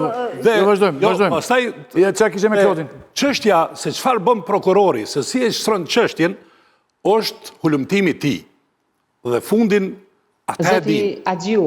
Vetëm ta mbaroj dhe vazhdojmë. Ju dëgjova Klodi. Po flas as prokurori që ka hyrë në çështje. Jo, Klodi veç pak. As prokurori se më vjen zëri pak, po të lutem, as prokurori që do ta filloj çështjen. As ti që ke hulumtu, Nuk besoj që ka një ori ma shumë se sa unë që i kam të 2 miq dhe kam qenë në fillimet e saja. Por unë asë njëherë s'kam folë publikisht. Atëherë. Asë njëherë. Dhe për faktin se s'kam folë publikisht, me që jam prezent këtu, atëherë detyrohem të thoni që keni kujdes kur foli për procedura dhe për shifra. Shiko, të lutem. Më falë. Atëherë, unë besoj që sonte që në konflikt interesi, për sa kohë do flasë Jo, s'kam kur farë konflikt interesi, falë. Mus, të lutem. Atëherë, me sa konstatoj, nuk du të hymë të këto, po të lutem, unë e kam për detyrim. E para, të lutem, Ylli. Ylli. Pyetja e zotit Rakipi, po do ta mbaroj fjalën, se unë tani për sa kohë nuk mund ta vazhdosh me thonë ti ki konflikt interesi. Po do ta vazhdoj këtë gjë patjetër. Nuk mundesh. Fjalia kur ti thush dikuj ki konflikt interesi, është problem. Zoti Rakipi. Klodi, mos e vazhdo tuti. Mos e vazhdo. Po a the akuz, ki konflikt interesi. E that apo jo? Po a e the vet? Ç'a thash? A e the vet që janë Jo, i njoft apo kjo nuk është konflikt. Kam njojë dhe kam ishte, për shpide kam e konflikt interesi. Konflikt interesi kur jam i përfshirë aty. Atëherë, e para... Ki kujdes që avlet me... Zotë Rakipi, mund të marroj fjalin? Jam shumë e kujdesme Zoti Agjiu... Po si çfarë kujdesi kur thu ki konflikt interesi? Çfarë kujdesi o kë? Pyetja e Zotit Rakipi ishte... Cilat janë akuzat dhe kujt janë komunikuar. Dhe përgjigja ime ishte shumë korrekte dhe shumë qartë. Prokuroria e posaçme, të lutem, mund ta mbaroj Ola? Mbaroj, të lutem të mos mbetemi. Mund ta mbaroj fjalin? Je bajs, mund ta mbaroj fjalin Zoti Rakipi? Ja, një sekond. Ta mbaroj Klodi dhe të vazhdon ti pastaj. Po vazhdon pra me batonin dhe doja të thot Klodi dhe ta mbyllim se nuk do ndajnë ndjekta asnjë. Atëherë, Zoti Rakipi, Prokuroria e posaçme është institucioni që bën ndjekjen penale, ushtron ndjekjen penale dhe ngre akuza ndaj personave të cilat kanë shkelur ligjin. Nëse siguron prova dhe fakte për këtë. Atëherë, unë raportova mbi bazën e pyetjes tuaj që Prokuroria e posaçme ka dyshime të forta dhe të arsyeshme që gara për aeroportin e Vlorës ka qenë e paraqituar. Dhe nëse të lutem, e kam që ç'ke me të. E kam që ç'ke me të dhe e kam lexuar që ç'ke me të. E dyta, zyrtarëve ju është komunikuar zyrtarisht akuza javën që lan pas. Sa i përket zyrtarëve të tjerë të lartë, të cilët dyshohen të jenë të përfshirë në këtë çështje, janë duke u hetuar nga ana e prokurorisë. Më qartë, më shkurt dhe më shqip, Zoti Agjiu, nuk di se si tjetë. Sa i përket përfaqësuesve të dyshuar njerëz të qeverisë, njerëz kësaj, njerëz zyrtar të lartë. Jo, nuk thuhet kështu. Stop me këtë logjik. Stop me këtë logjik. Thuaj ky zyrtar i lartë është në akuzë. Letra ka shkuar në këtë datë. Kjo në këtë datë. Nuk thuhet kështu. Ku e dëgjove këtë? Të thash zyrtarët e lartë, ky është fakt publik dhe i pakundërshtueshëm. Janë duke u verifikuar. Janë duke u verifikuar. Po e timi s'është asgjë. Atëherë nëse ju nuk keni dëgjuar, Zoti Agjiu tregoni më korrekt në çfarë unë deklarova, dakord? Sepse ju thatë kujdes, cili është kujdesi këtu? Mos raportojnë. Me Klodin? Jo, të mbaroj Klodin, mbaroj. Mos raportojnë lidhur me këtë çështje. Po me Klodin? Jo me Klodin. Po vazhdon pra me batonin. Kemi gjëra. Me batonin është gjë. Batonin e kemi. Klodi, okej jemi. Faleminderit. Jo, nuk jemi okej, Zoti Rakipi. Atëherë mund ta marrë edhe 3 fjali të fundit? Thuaj. Po. Atëherë, akuzat që janë ngritur ndaj përfaqësuesve ose zyrtarëve të Ministrisë së Infrastrukturës dhe Energjisë vinë në një kohë kur projekti i aeroportit të Vlorës ka mbetur peng i një përplasje shumë të fortë mes 2 aksionerëve, që Zoti Bexhet Pacolli dhe Zoti Valon Ademi. Të dy ata janë në konflikt të fortë, janë në konflikte gjyqësore dhe ka edhe një hetim tjetër paralel në Prokurorinë e Tiranës, që po kryhet nga prokurori Ndin Tavani dhe ndërkohë ka një sër procese gjyqësore, si në shkallën e parë dhe një pati e bërë sfundmi në gjykatën civile të Tiranës, në gjykatën administrative dhe po ashtu edhe në gjykatën penale. Dhe unë mendoj që rasti i aeroportit të Vlorës është një rast që jo duhet trajtuar në media, por duhet trajtuar me një seriozitet të jashtëzakonshëm, sepse në fund fare, aty ku në Akërni, ku po ndërtohet aeroporti, nuk është pronë as e Bexhet Pacollit, as e Valon Ademit, por është pronë e qytetarëve shqiptarë dhe ne kemi të drejtë që të ngrejmë zërin dhe të shikojmë se çfarë po ndodh me të. Jemi shumë okej dhe ne po e bëjmë këtë gjë. Braho është prokurori i çështjes dhe është edhe një herazi drejtuesi i prokurorisë. Nëse palët kanë pretendime, ti drejtohen prokurorisë. Klodi, faleminderit shumë. Kënaqësi që kishim Faleminderit juve. bashkë në të dyja pjesë të kësaj pjese. Faleminderit, natë mirë bashkë. Atëherë, unë kisha këto, me qënë se u ndërpreva, jam kundër ngritjes së retorikës që me qënë se është pandemi dhe nuk kemi asnjë investitor, procedurat jetë pa rregullt. Ka procedurat të cilat lejojnë negocimin e drejt për drejt, siç ishte ngritja e grupit negociator për negocimin me një konsorcium kompanish turke të cilat dështuan, po morën një autorizim nga kuvendi. Nuk mund të hapësh garë dhe t'i themi publikut që ne duhet t'i falim nëse gara ka qenë e paracaktuar në emër të pandemisë që nuk kishim asnjë investim. Në momentin që Çka ke fjalën? për retorikën që ju ngritët më parë, që unë e njoh shumë mirë thatë çështjen se si ka qenë aeroporti Vlorës, ka qenë pandemi, nuk ka patur interes dhe nuk mund të flasim për paracaktim. Pra, të falim paracaktimin në emër të pjesës që nuk ka patur interes. Si? Emën shkafit. Në emër të asaj që nuk ka A di patur çfarë interesimi ka pas? A di si është anulu një herë se s'ka pas të interesun fare? Procesi. E din? Po në ndodhë kjo. Atëherë, unë di këto. Cilën e di? Unë di që... Cilën? Ja do t'ja u them. Unë di që ka patur një studim fizibiliteti, i cili është bërë tërësisht kur e këput gabim. Pse? Sepse ai studim fizibiliteti që të kaloj, duhet që të justifikoj që vlera e investimit me PPP është më e lirë ekonomikisht se sa me prokurim publik. Pra, kur buxheti i shtetit hap thirrjen dhe ka parat në buxhet për ta bërë. Dhe thot, aeroporti Vlorës kushton, raporti ekspertëve që ka kontraktuar Ministria e Infrastrukturës dhe Energjisë, 86 milion euro. Po për shkak të disa kostove të fshehura, neve na del vlera 104, kështu që po ja japim privatit. Po privati sa e dha ofertën, 103. Privati e dha 104 për vlerën e investimit dhe këta i garantojnë 138 milion euro që do t'ja japin. Pra, afërsisht... A di kur foli ju me shifra... 20% më shumë. Të lutem. Ku është PPP-a? Këtu të bie koncepti PPP-s. Se PPP-a është kur ndajnë risqet. Apo e kam gabim? Jo, së ju nuk të diskutim. Këto risqe, unë marrë ato. Tha gjëra tjera dhe nuk të ju nuk të diskutim. E para... Jo, që të kjo u bë gabim. Që të kjo u bë gabim, që të studimi fizibiliteti. Ty thua 86 milion euro dhe tjetër t'jep 104, thua 104 është më bukur se 86. Unë po flas për një problem tjetër. Problemin se ku është konflikti mes dy aksionarëve. Nuk po flas për aeroportin më. Jo, nuk u futa fare atje. Jo, nuk po flas për aeroportin, as për çështjen që folet ti për shifrat. Për shifrat. Po flisë për paracaktimin të Po mos ishte konflikti. Po mos ishte konflikti. Të autoriteteve publike. Po mos ishte...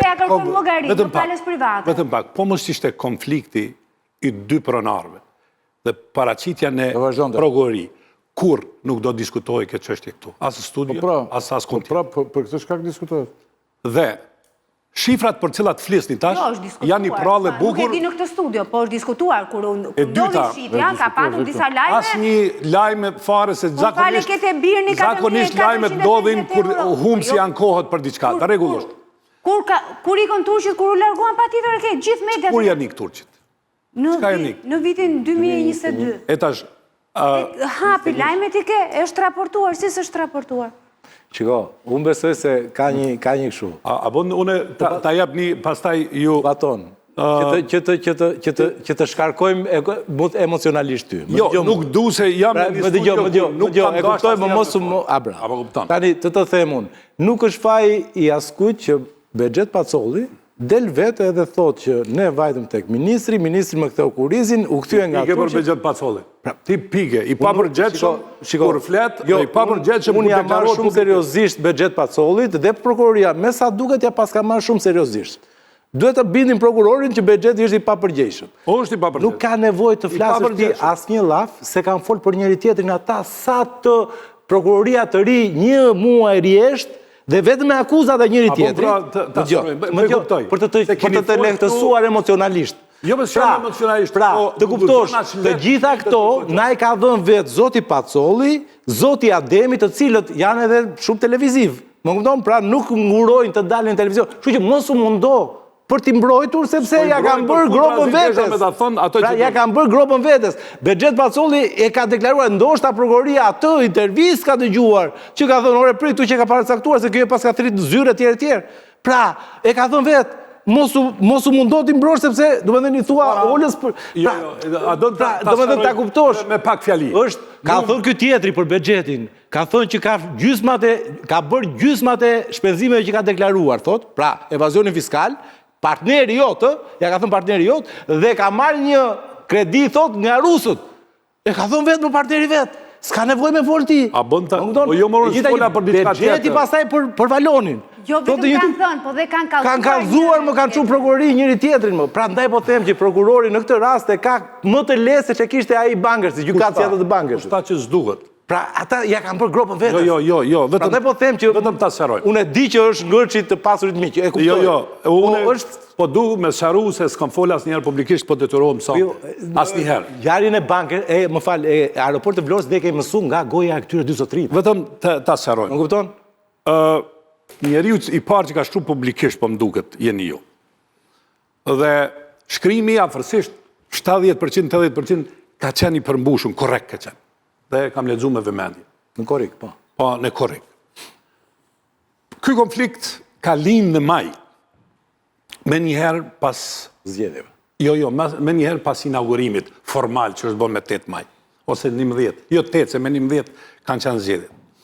E para duhet të them publikisht, mu m'jen keq që 2 shqiptarë të Kosovës e kanë sjell veten në mënyrë të papërgjithshme.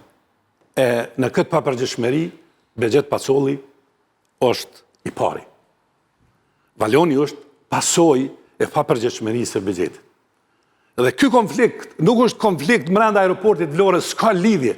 Është pasojë e një diçkave që ka ndodhur në Libi, në aeroportin e Libisë. Aeroporti i Vlorës i ka pas të gjitha shenjat të përfundoj më së miri që është i mundur. Por ka ndodhur diçka, sikur zakonisht ndodhet në vendet e korruptura dhe në vendet që kanë autokraci dhe janë generale të cilët duhet me komuniku me ta, defekti serioz ka ndodhur atje dhe kur ka ndodhur pasoja është bardhë këtu në Vlorë. Lidhje s'ka Vlora. Vlora është pasojë që pastaj ka derivu deri në gjykatë. Dhe mu m'jen keq që 2 shqiptarë të Kosovës e kanë sjell një gjë kaq të rëndësishme në një proces gjyqësor. Dhe unë sot po them në një njeri kaq i pjekur që ka marrë pjesë në gjitha ato tendere, në gjitha ato ndërtime, e ka sjell veten të hyjë në një proces gjyqësor. Edhe ai është Bexhet Pacolli. Në çfarë do varianti, me atë përvojë, nuk është dashur ta lejoj këtë. Tjerat janë betejë pastaj. Dhe mos harron njerëzit të cilët kanë asnjë përvojë në biznes, në ndërtime tjera, bëjnë gabime serioze se i përçmojnë tjerë. Dhe Bexheti e ka përçmuar Valonin në të gjithë procesin. Për shkak se është një djalë i ri dhe ai ka qenë realisht njëri që ka qenë i nënshtruar deri në një pikë. Jemi të qartë këtu. Po ishim në një moment tjetër. Kur dal shejtani nga shishja. Cili u shejtani nga shishja? Se fusim dot më brenda. Cili u shejtani nga shishja? E kanë nxjerrë Me qenë se pasojat e Libis kanë ardhur në Tiranë, Bexheti ka bërë edhe një gjest i cili nuk bëhet, duke përçmuar aksionerin. E kanë nxjerrë ka fillu me dëfosin gjëra që nuk bëhen. Bexheti jote. Dhe kur bëjsh gjëra që nuk bëhen, normalisht Mos vetemi në detaj kështu se ky është një proces që vazhdon. Prandaj rrëfimi për prokurorin e kanë nxjerrë shejtani nga shishja e Bexhetit. Jo, rrëfimi për prokurorin është i lehtë. Aq i lehtë sa nuk ke iden dhe nuk çon fare të paracaktimit të nderit se s'ka lidhje. Nuk ka lidhje fare, se është mas lehti me akuzu paracaktimin. Për problemi është vetëm të një njeri i cili s'ka qenë i kujdesshëm, e ka përçmuar aksionarin tjetër dhe na ka sjell 2 shqiptarë të Kosovës të hyjnë në një problem që s'bëhet. Kshu i dashur vetëm. Kaq. Atëre, Këto janë pralla tjera. për ta vazhduar aty se Batoni e njeh situatën, po s'kam fol asnjëherë. për ta vazhduar, për sqaruar ca gjëra nga ato që ju thatë, po është e vërtetë. Atëre kur është bera i tender, nuk i ka pas as aeroporti i Tiranës aq fluturime sa me justifiku një investim. Jo me Vlora. Po çështja është, kur këta ishin këtë situatë, pse donin të bënin aeroporti më të madh në Ballkan Vlorë? Pra këta i kanë bërë vetë gjithë këto gola baton. Kush ka dashur me bëj aeroportin më të madh? Jo, pse u futën? Ashtu kanë thënë, do bëjmë aeroportin në Vlorë, aeroporti më të madh në Ballkan e kanë thënë, ore. Se ai është nisur si një aeroport për të qenë një aeroport i vogël dhe pastaj nëse ti do kishe rritje të trafikut në vijim, ti sigurisht që e zgjeron. Po ndodh me Tiranën. Këta e nisën me të madh, se që thoshin do bëjmë angare, do parkohen gjithë avionet e Europës. Këtu janë pralla. Buxheti. Po tjetër është propaganda, më burr. Unë po flas për realitetin. Jo, e kanë bërë. Se edhe aeroporti Kuksit e ka pas prallën e bukur që ti marrin gjysmën e Kosovës të shkojnë atje. Pa ajo është i mbyllur. Po kështu i rrujnë lek ta me pralla. Po jo, esenca është se ti kur e ndërton një vizion, nuk e bën një analizë. Analiza e aeroportit Vlorës, vetëm po ju tregoj çështja e ambientit. Ka qenë 2 vjet problem. Sigurisht, ajo është edhe... Është 2 vjet problem. Është ende problem. A vazhdojnë punimet apo jo?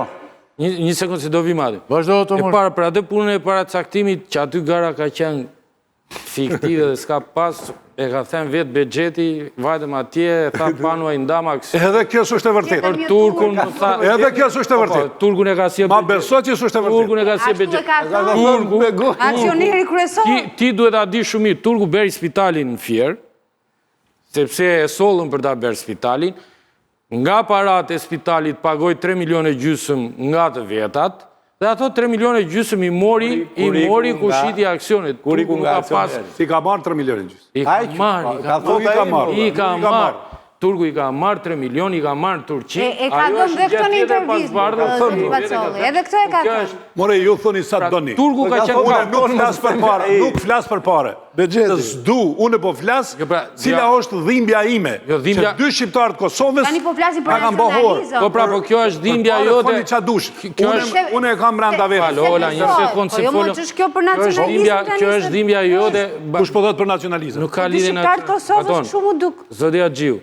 Po që ka lidhe kjo me nacionalizmin? Kjo është... Kur të përdorsh një term, do është mja dho kuptimin. Jo. Ashtu e përdore Ata vazhdojnë lidhje nacionalizmi. Duhet me ja dhënë me nuk gërthit, kuptimin. Të konkludoj, ju lutem, kjo të mori të... Se the komësine të personave. Të lutem, Ola.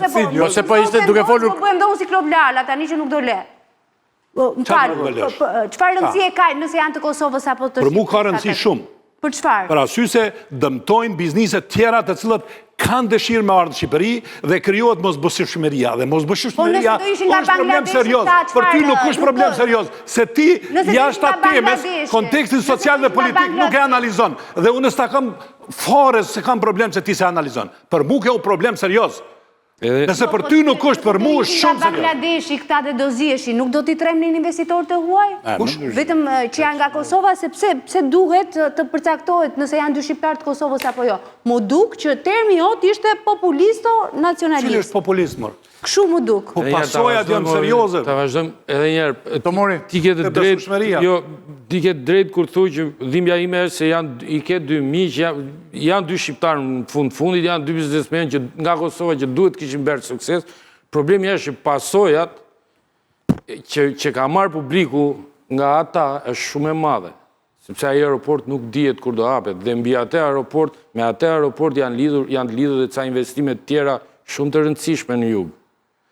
E po tash, këtu është problemi. Se njësër hotelës që janë atje, e janë dikunja 30, që nga Palasa deri te Himara, janë ma shumë. E ka një shpres që aeroporti Vlorës të jetë habi kryesor për gjitha ato. Dhe kjo është dhimbja dytë, se kur nuk vinë avionët dhe turistët atje, fajsimi është të 2 njerëz. Avionët të kryen punimet apo ka ndaluar gjithçka? Ujmë zbulu fajsimin dikush tjetër. Janë 2 shqiptarë nga Kosova, pik. Sigurisht, pra. Pik. Ata janë investitorë si të parë, po janë shqiptarë nga Kosova. Dhe pse është Bexhet Pacolli fajtor? Pra, sy sa i ka përvojë të jashtëzakonshme. Pse gjithë ato gabime mund t'i kanë ndodhur rrugës një njeri me kaq përvojë? Dhe pse çështjen e Libis ma bart mund në Vlorë? Këtu probleme i kam unë. Se këtu cilat janë pastaj probleme. Jemi okej. Avionjnë punimet apo ka ndaluar gjithçka?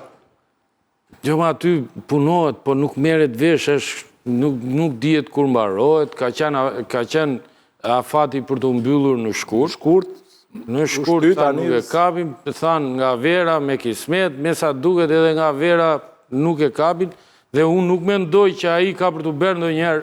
Problemi është që nëse këta të dy nuk zgjidhin sherrin, ai aeroport nuk bëhet dot funksional. Nuk ka për të filluar ai fluturimet pa ndarë këta, se këta fillojnë bllokojnë njëri tjetri me gjyqe, njëri me reaksione, tjetri e nxjerr jashtë, ai tjetri ankimon. Nuk ekziston mundësia që aeroporti shtetëzohet. Ka një problem, Ylli, dëgjoj. Kush është kompania që do të operojë aeroportin? Kur fillua tenderi, u fillua me 3 kompani, që ishte Bexheti, Valoni edhe Yda. Yda ishte kompania përgjegjëse që do të merrej me menaxhimin e aeroportit. Gjermanët, këta që u larguan Turqit. Turqit u larguan. Turqit, po jam i qartë. Tani, kur ikën këta, Bexheti del dhe thotë që kam lidhur marrëveshje me aeroportin e Mynihut. Nuk don, qyteti Mynihut pas ka marrë vendim dhe është publikuar që nuk do të bëhet pjesë e menaxhimit të aeroportit të... Pra gënjen Bexhetit. Ja ka refuzuar. A bën tash me ta do që t'jesh i plot. Që t'jesh i plot. Jo, tani ideja është ta marroj dhe ideja është që ne sot e kësaj dite jemi pa një kompani që do ta operojë aeroportin. Pra edhe në qoftë se mbyllet sot aeroporti, pra nuk po themi që sepse nuk është kjo kompania ndërkombëtare. Kemi kusht ta bëjmë. E kemi tenderin të cënuar, e kemi tenderin të cunguar dhe strukturat të cunguar. Më kupton, dhe ky është problemi i madh që kanë ata. Se ju duhet një kompani operimi që operon aeroportin për botë. Gjendet kjo, nuk është as probleme, sa po bëhet. Me sherr, kur janë dy aksioner në sherr të para, vetëm gjykata për 3 vitet e ardhshme, 4 vite, sa do zgjat ky proces, e ka mbyll këtë proces. E ka mbyll. Nuk e dim sa zgjat. Jo, e ka mbyll. Se çat bën gjykata mas 3 vite, 4, kur merr vendimin, i përcakton aksionet, aeroporti vazhdon. Problemin kryesor është I kujt është sot administrimi? I Valoni. I kompanisë Dyja Group, a e ka financimin e nevojshëm për të vazhduar? Via e menaxhon. Përmes kujt administratorit e emëruar nga? E ka drejtorin dhe është administratori aty. E ka përcaktuar gjykata. Dhe është gjë e qartë. Dhe atje punimet vazhdojnë dhe unë besoj që brenda muajsh aeroporti fillon punën. Do me thënë, nuk ka rrezik që... Nuk është aty problemi. Aeroporti brenda muajsh? Jo, brenda muajsh. Brenda muajsh. Nuk e di, disa muajsh sa dhe jenë. Po a ka rrezik që palet me këtë goditjen që i bën një tjetër që shkojnë në arbitrazh? Ylli, se në gjithë këtë proces, kur ka kësi konflikte, ka interesa tjera për të hyrë dhe për të marrë aeroport. Gjëja më e mirë që ka ndodhur në këtë proces, që shteti nuk është përzi fare dhe ky aeroporti i Vlorës si lënd nuk mund të shkon në arbitrazh. Kjo është e para. Dhe kjo është gjëja më e bukur që në këtë fatkeqësi që i ka ndodhur aeroportit të Vlorës. Qartë. Do të thënë mundësia që aeroporti të shtetëzohet nuk është. Jo. Nuk është. S'ka mundësi. Jo, shteti mund ta shtetëzoj kur dojë. Jo, po nuk do, do të thënë si me këto që thot Batonis. Ai po thot tjetër gjë, ai po thot që dy kompanitë po palët janë në një luftë kaq të madhe sa nuk mund të shkojnë në arbitrazh. Beteja me njëra tjetër mund të shkojnë, po jo me shtetin. Duhet ishte i operueshëm tani. S'ka shkeljet kontrate, se para japën vetëm kur shkelet kontratën në 3 mars ishte dorëzu. Kur shkelet 3 mars, vazhdohet 3 muaj, po ti pagun për ato që ke shkel kontratën. Pagun edhe 3 muaj tjetër. 6 muaj. Penalizimi është 6 muaj. 6 muaj. Nëse mas 6 muajve nuk bëhet, atëherë gjithë ky investim kontestohet nga shteti dhe shteti provon që të gjejë diçka tjetër. Dhe fatmirësia është... Vlera investimit, ke shumë shkelje, po gjithsesi, po të dojë shteti... Kemi, do të sigurisht... Hajde flasim për gjohë... Prokuroria, po mos u bëni gjyqtar pa fillu çështja. Çështja është që hetuesit dhe prokuroria le ta gjejnë ku janë shkeljet. Jo me dhënë gjykim kështu. Dhe sa i përket pse ka pasaksi në ato? Spaku. Spaku e ka dërguar një letër. Pardje. Letra i dërguat 2 aksionarëve. Për të treguar edhe për fondet, edhe për Delfosin. Dhe këta do t'i kthejnë përgjigje për një kohë caktuar. Dhe Spaku po kërkon tash evidenca caktuara që ka ndodhur me aeroportin për arsye se lënda mos parashkruhet. Në emisionet e ardhshme Po të them të që afati e aeroport, dorëzimi të aeroport do shtyhet prap. do shtyhet to aty Do shtyhet prap. dhe kush Vetëm kompano? që do mbetemi pa aeroport Kalendat janë greke. shqiptarët. Kaq. Të nderuar televizikues, Më besoj. kjo ishte pjesa e parë e emisionit tonë për mëngjesin e sotme.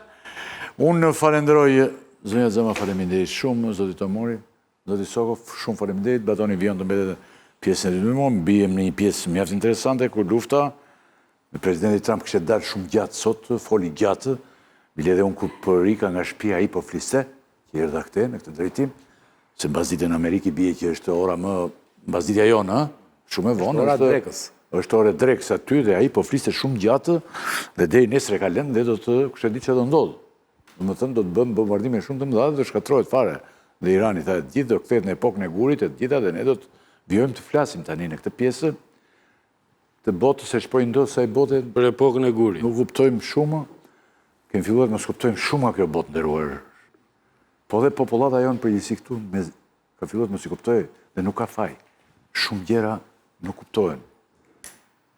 Publicitet, faleminderit, fare shkurt publicitet dhe rikthehemi.